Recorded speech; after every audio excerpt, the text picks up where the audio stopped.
Swift leaps to his feet and expects to see someone he knows coming for him.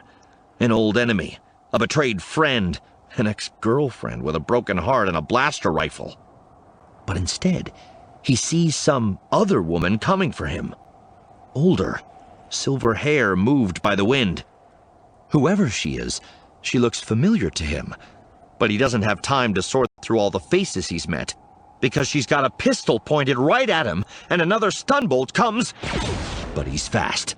A coiled spring, suddenly unsprung. He deftly pivots on the ball of his right foot, and as he spins around, he has one of his batons up and flung. It leaves his fingers and whistles through open air. His baton clips the front of her blaster. She cries out as the gun tumbles away, clattering onto the rooftop. The woman shakes her hand. The vibration surely stung her mitt, and now she's trying to soothe it. But still she keeps on coming, her face a grim rictus of determination. Good for her. But she's still not going to get him.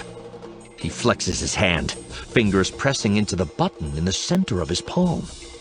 The extensor pads at the tips of his fingers suddenly buzz, and his one-flung baton jumps up off the ground and surfs the air currents back into his grip.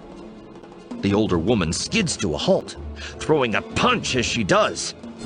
It's a good punch, solid, but the bounty hunter knows it's coming because her body language telegraphs the attack. Mercurial sidesteps, her fist catching open air, and it gives him an opportunity to jab his baton up under her arm. Electricity courses through her. Her teeth clamp together, and her eyes open wide as every centimeter of her seizes up. When she drops, he hears the scuff of a boot behind him, and he thinks, I'm too damn distracted. This job made him too comfortable, too complacent, and now someone's hammering a fist into his kidneys, dropping him down to one knee. He cries out and goes low with the next attack. His baton whips around, catching the second attacker behind the knee. His foe, a tall man with a hawksbeak nose and dark eyes, curses and drops hard on his tailbone. He recognizes this one, doesn't he? Imperial. No, ex-Imperial. Working for the New Republic now. Now he wonders, is this about the Purwin Geddy job? It's coming back to him now. He stole their target right out from under them. What do they want? Credits? Revenge? Is he on their list? Doesn't matter. I have no time for whatever this is. The girl isn't worth it. The payout is garbage. It's time to go. The fallen vent stack tower is his escape route, so he leaps to his feet and bolts fast across the rooftop. Another stun blast warps the air around him. The older woman reclaimed her weapon. But he leaps and slides onto the crumpled tower now serving as a bridge. He rights himself and runs, feet banging on the metal. The vented Durasteel provides texture that helps him keep his footing, and he charges down the bridge and toward a break in the factory wall next door. Nobody follows. His assailants are slow. Too slow. Because, he reminds himself, nobody's as fast as me. Mercurial swift, triumphant again.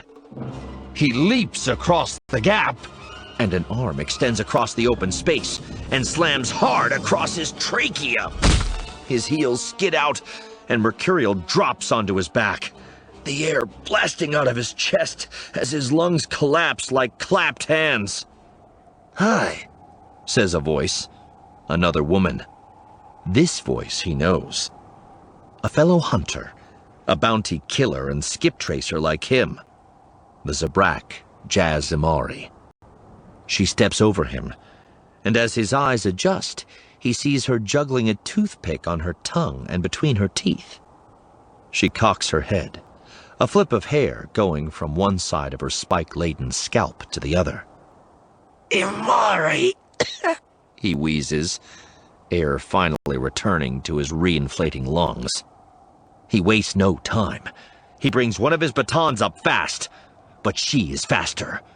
A small blaster in her hand screams, and all goes dark.